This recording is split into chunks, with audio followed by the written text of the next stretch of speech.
Thanks, guys. So cool to see so many of you guys here.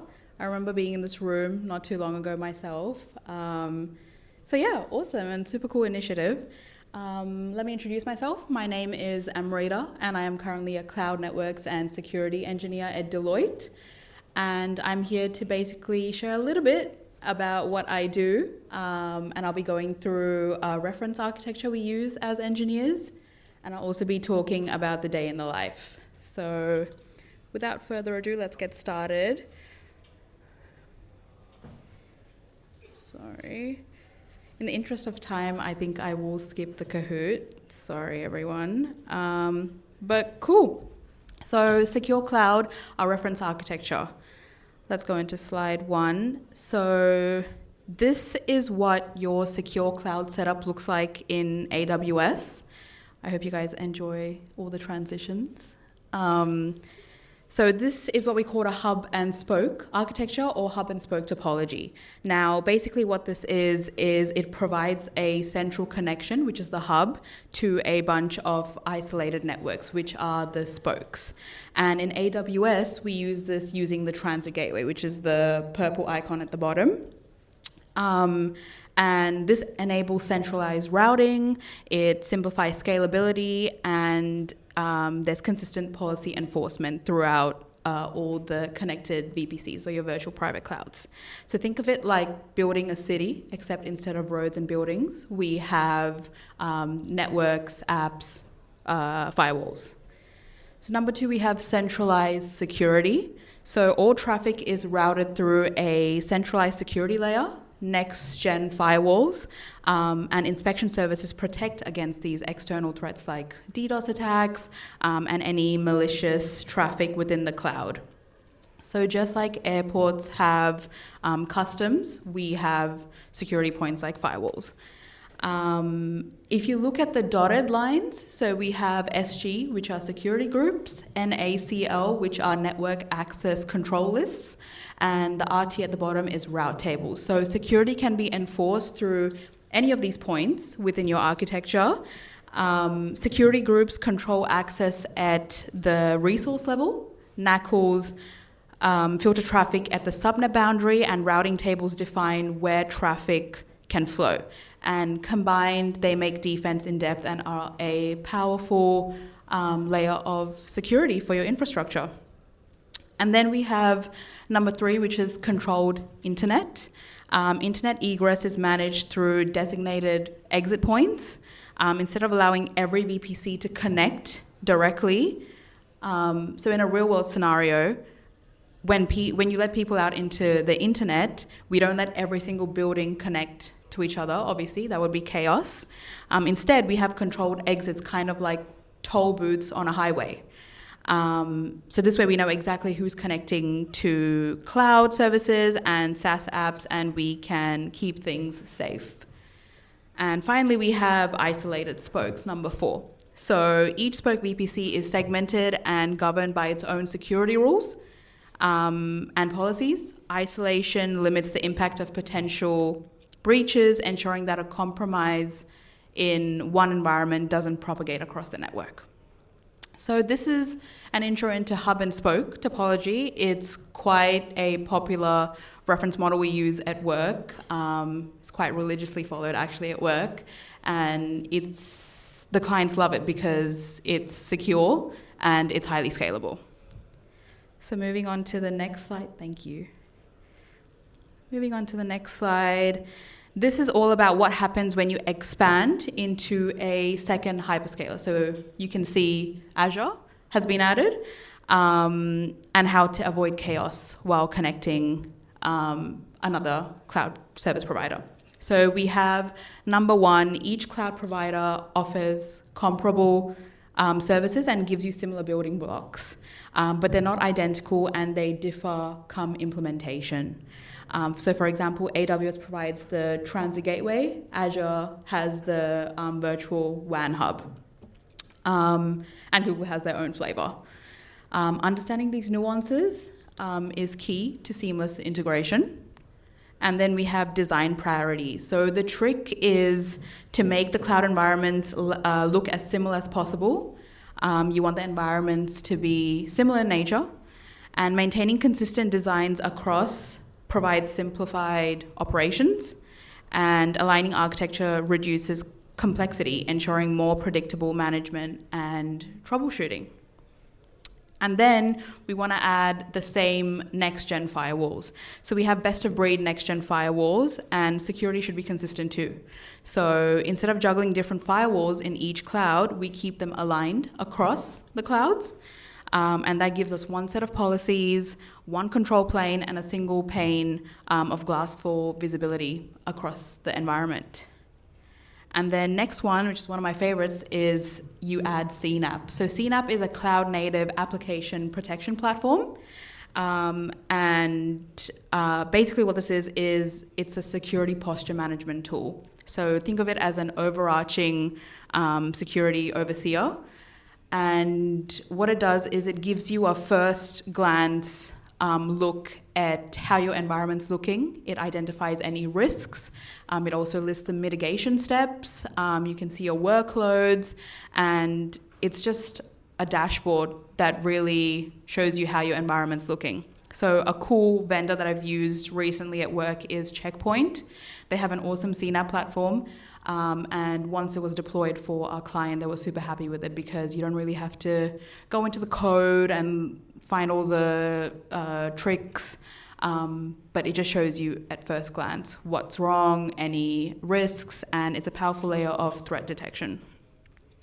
So the big idea here is cloud expansion without cloud confusion, I'd say. So by standardizing designs, unifying security platforms, and adding a cloud-agnostic CNAPP, your environment's in good hands. We move on to the next one.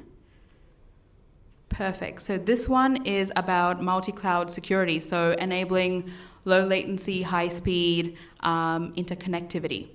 So we want to avoid DC hairpinning. So normally if traffic goes from AWS to Azure, it would normally reroute back to the on-premise data center, which is very much like going from Sydney to Melbourne via Singapore. You just wouldn't do it, and it's a huge wastage of time. So we keep the routing in the cloud itself, so traffic goes directly where it needs to, avoiding any bottlenecks.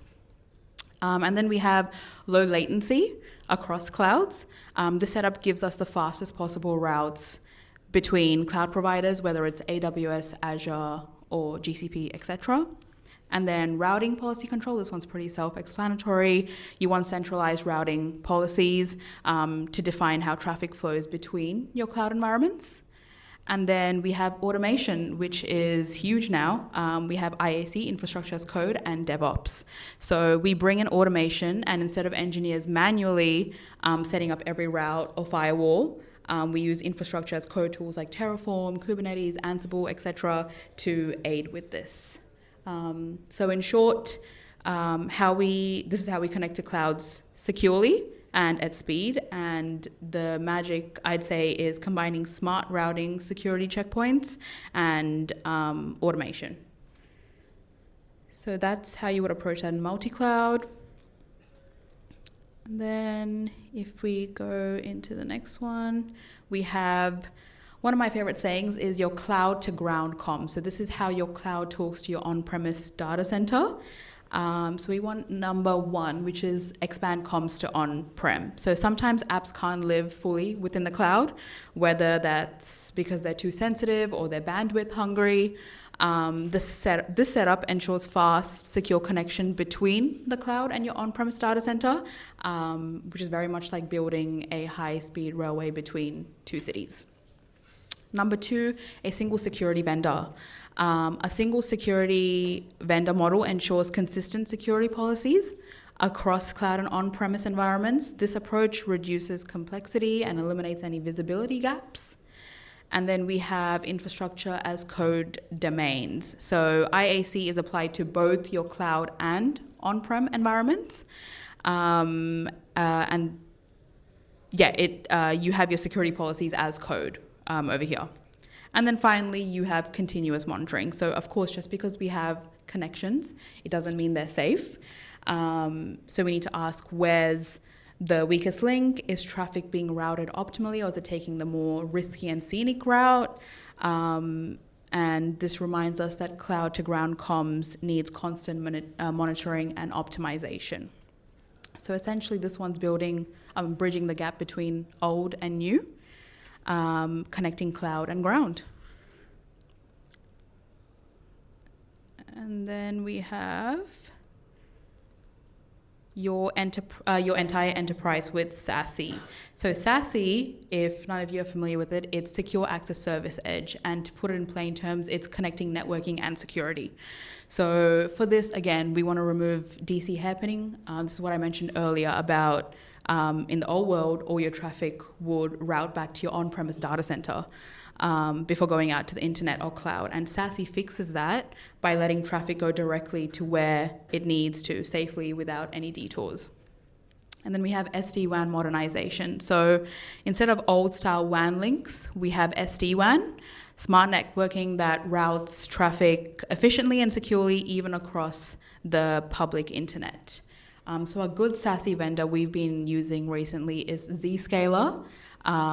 They're super efficient, super convenient, and they've helped loads with our client deliverables. And then we have SSE modernization. So SASE brings together a bunch of tools like Zero Trust Network Access, ZTNA.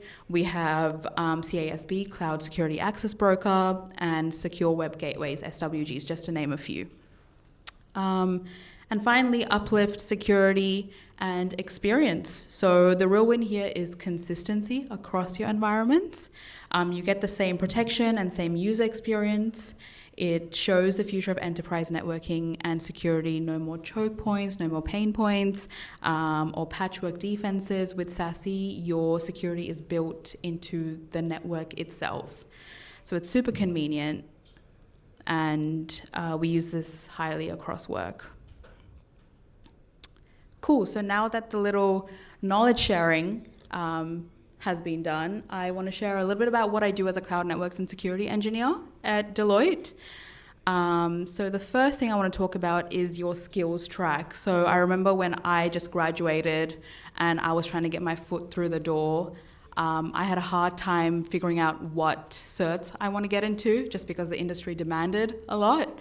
So I was pretty overwhelmed, pretty overstimulated, didn't know what to go into. So I've collated and compiled a list here in hopes that you security guys or networking guys or cloud people kind of have a little bit of a starting point. So for all you security guys, I know CISSP is a huge cert. It is very tedious, but I've had a bunch of people at work who have this. They have a wealth of knowledge. So it really does help. It is a grueling couple of months of work, but it's highly valuable and rewarding. And then we have your certified cloud practitioner certs. So these are across all of your CSPs, so AWS, Azure, GCP, etc. These get you your fundamental knowledge with your cloud services, what they offer, and then a step up from that is your solutions architect cert, which will tell you what services to apply in a real world scenario. And then we have Cisco, one of my favorites. So I work within networking more than security. So Cisco is a huge vendor for our routers, switches, and our knowledge base. So we have the CCNA, CCNP, so that's Cisco Certified Network Associate and Cisco Certified Networking Professional. So having done the CCNA, it is, again, a pretty tedious cert, but it's highly valuable because it gives you that theoretical knowledge and allows you to apply that. Oh, don't know what happened. Oh, cool. It allows you to apply that within real world scenarios. So it's all about labs and it has lab simulations. Thank you. It has lab simulations. And yeah, it's super useful when you're in a practical scenario at work and you need to understand how to route, how to switch, IP addressing, subnetting, all that good stuff. And then we have some of the other big names like Palo, 40, IBM, Checkpoint, Zscaler, like I mentioned before, Juniper, CrowdStrike. They had a little bit of a stinker last year, but a huge vendor nonetheless, and F5 Networks. So those are just to name a few that you'll come across in cloud networking and security.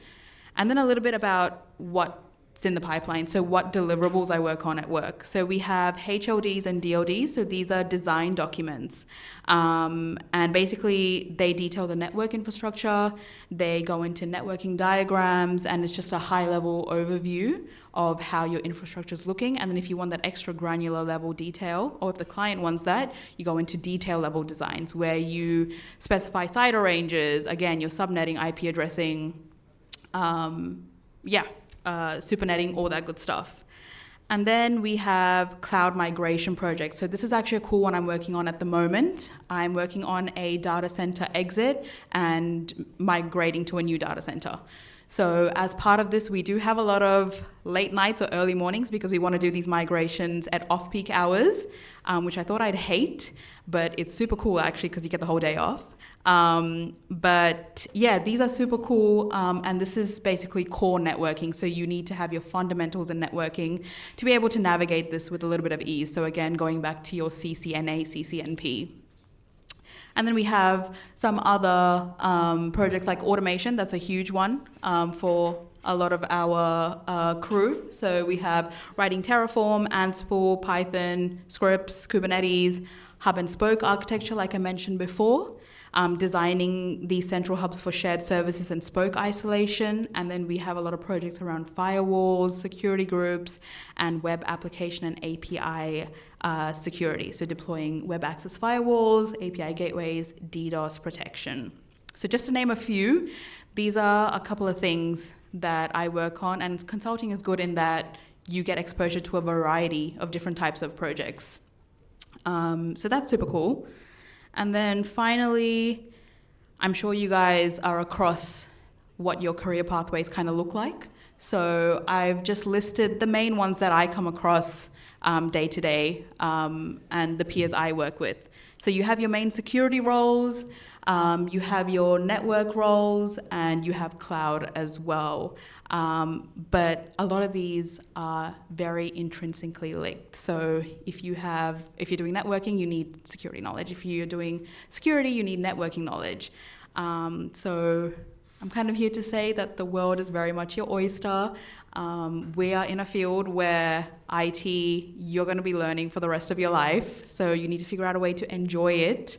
And yeah, there's so much out there in terms of certs, upskilling, and I think it's really important to be able to keep across the new cutting edge technology, new updates in the tech field.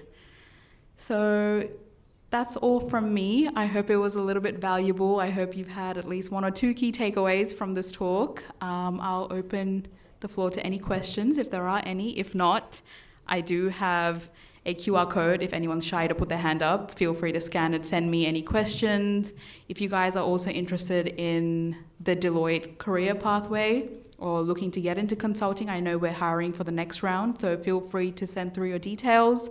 And I'd love to have a chat. Thanks, guys. Thank you. Oh yeah, awesome. Does anyone have any questions? Yes. So you've been doing this for 2 or 3 years. Where do you see your career going next? So I'd say because I haven't specialized yet, I really do want to specialize. So whether that's specializing in networking and security, I don't know yet. I am more inclined to go into networking just because I feel like I've been across that for the past couple of years. So maybe getting my CCNP. And then hopefully into project management. So project management within cloud networking. So yeah, thank you for that question. Sorry, what was your name? Peter. Peter, thank you, Peter. Any other questions?